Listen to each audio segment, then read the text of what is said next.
like the guy was sitting on the ground or kneeling or something. You couldn't see his legs, or perhaps maybe he was even rising from a grave there. I don't know.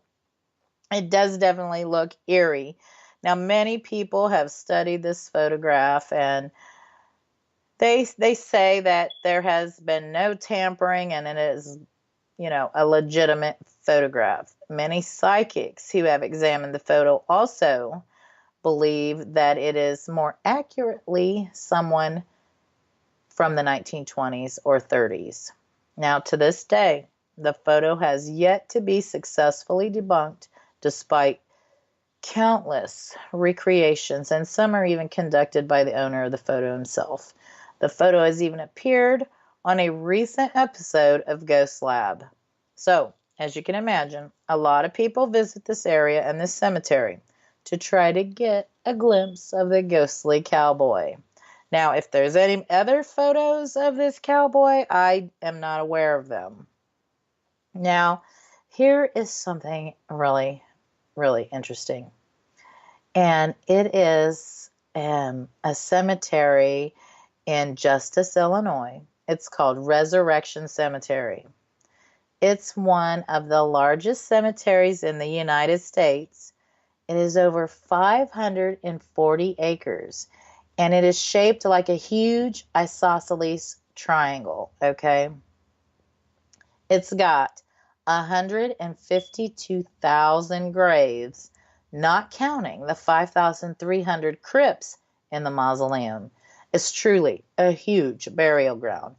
Area residents have nicknamed it the Resurrection Triangle due to all the strange events that have taken place here throughout the years. Now, Resurrection was consecrated in 1904 and opened officially in 1912. It is a Roman Catholic burial ground maintained and operated by the Catholic Archdiocese. Now, the cemetery was named in commemoration of the feast celebrating the resurrection of Jesus. Now, this cemetery is allegedly the home of Chicago's most famous ghost, Resurrection Mary. She is a ghost and is said to haunt the surrounding highway, cemetery, and the Willowbrook Ballroom. One monument, appropriately named Resurrection of Christ, is situated adjacent to the cemetery's chapel.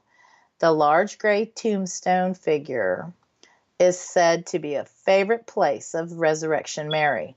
Reports describe Mary dancing at the foot of this monument on more than one occasion. Now, some believe that she is Mary Bregovy, and she was born April 7th, 1913, and she died in an automobile accident March 10th, 1934, by a hit-and-run driver. She was actually walking home from a date that night, and she's buried at Resurrection Cemetery in grave number 9819, section WM, near 79th Street. However, for those of you listening, don't try to attempt to find her grave because it is unmarked, and it is said to have been bulldozed just after World War II when the graveyard needed more space. So this evidently, before the cemetery began the perpetual care, some of the graves have been moved. Now, Mary has been seen at the cemetery and along the roadway hundreds of times since her death. She's even appeared solidly and has interacted with many people. She is frequently found hitchhiking along the road, and she asks for rides to the cemetery. And there had been somebody who thought they picked a lady up, and it was a taxi, and he took her down by the cemetery, and when she got out of the car, she vanished. So how crazy is that? And that story was actually ran in the newspaper back in that time. It has also been reported that the last weekend in August 1980, it was between a Friday night and a Sunday morning, Mary was seen by dozens of people, like a lot of people. Many who called the Justice Police Department to report that they had seen her. Squad cars were dispatched, and although the police could not explain the mass sightings, they did find a number of people, many who flagged down the squad cars to report what they'd just seen. So this haunting has been featured on Unsolved Mysteries, and there also are a few pictures of Mary floating around if you want to search the internet. Um, this is a place I would actually like to go and visit just to see if I could get lucky enough to see Mary, because she's seen so oftenly. I think maybe I could get lucky there. Um, this next cemetery um, is a little disturbing, and it's in Stall, Kansas. It's called the Stall Cemetery. And Stall is like a quiet little village. However, within the boundaries is a small cemetery and an old church foundation. That's all that's left. Now, originally, it was built in 1867, which is rumored to be the gateway to hell. The cemetery is still there, but of course, the church has been reduced to just a foundation and a small pile of rocks. Now, as the legend goes here, somewhere hidden in those piles of rocks is a staircase straight to hell. People say that the stairs are said to be sealed with magic, which can only be opened during the spring equinox. Now, many claim the Stall Cemetery to be an epicenter for evil, and that the church was deliberately built on this spot to cover over the gateway. Now, supposedly, after the church closed, it served as like an undercover place for worship for witches and Satanists. Now, decades before that, it was rumored that there was trees on the church grounds and they were used to hang witches. There's one tree that is growing through a tombstone, and it is said to have been the main tree that was used for these evil hangings. Now, people who have visited this cemetery on Halloween night have reported very strange occurrences. Some claim to have lost time, and those who have been brave enough to spend the entire night on the grounds, they say they hear the sounds of people moving about, in the night, like people are walking around. Others believe that they have seen the devil lurking about, claiming that he comes out every Halloween to visit the grave of the witch, whom he had fathered a child. Now, isn't that most bizarre?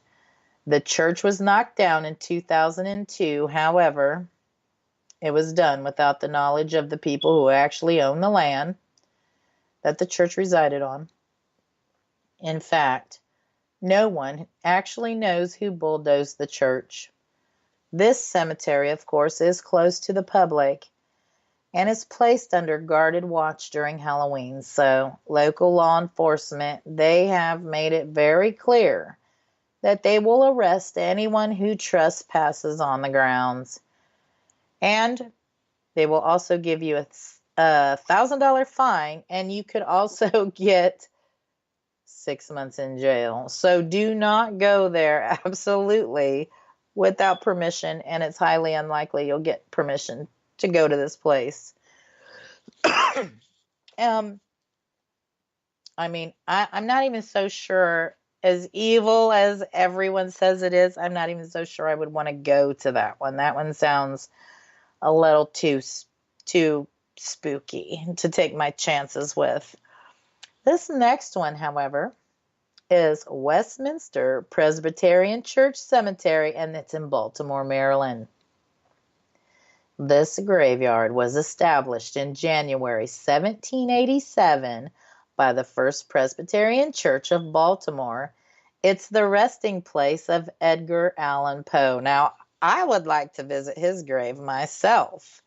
Also, his wife and his grandfather as well as 24 generals and 8 congressmen are also buried there. There are hundreds of men who had served in the Revolutionary War and in the War of 1812 buried there as well. In 1850, it was about this time that local residents became concerned about the deterioration of the cemetery. Vagrants were taking shelter under the arches, and it led to the arches being cement enclosed. Now, during the Civil War, the Union Army took over the grounds there. They stored their weapons in the tombs and vaults. So, another problem during the mid 19th century was that the cemetery was located close to Davidge Hall. Now, what's Davidge Hall? Well, this was where the local medical students, they learned their trade by dissecting corpses. I guess one time, 2 medical students were caught covertly removing bodies to take back to Davidge Hall. Now, as they were caught, all the commotion raised a crowd. The mob, hanged one of the students from a nearby streetlight. And then as the 20th century dawned, things declined further. The cemetery was often robbed by vandals looking for jewelry. And then after World War II, the neighborhood became, changing, and the Presbyterians worshiped somewhere else. So local kids began using the cemetery as a playground. There's this one minister, and he reported seeing children running around with skulls on the end of broomsticks. Now, how morbid is that?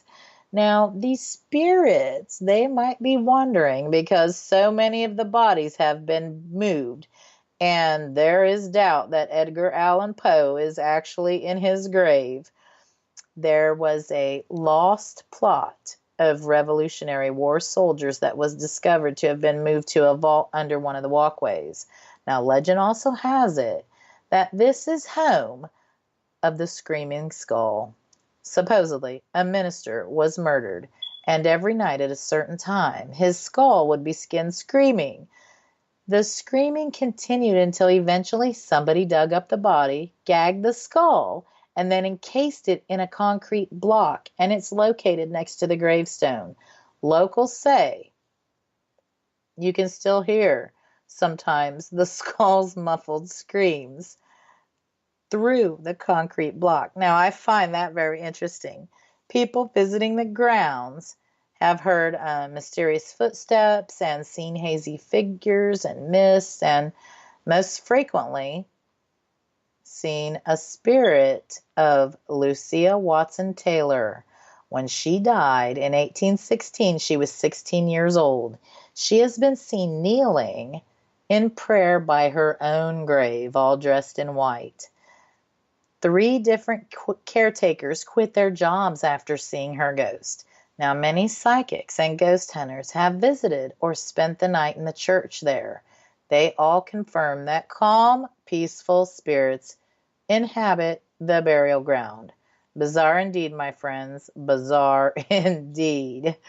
And with that, we will be back with more ghost talk after this short break.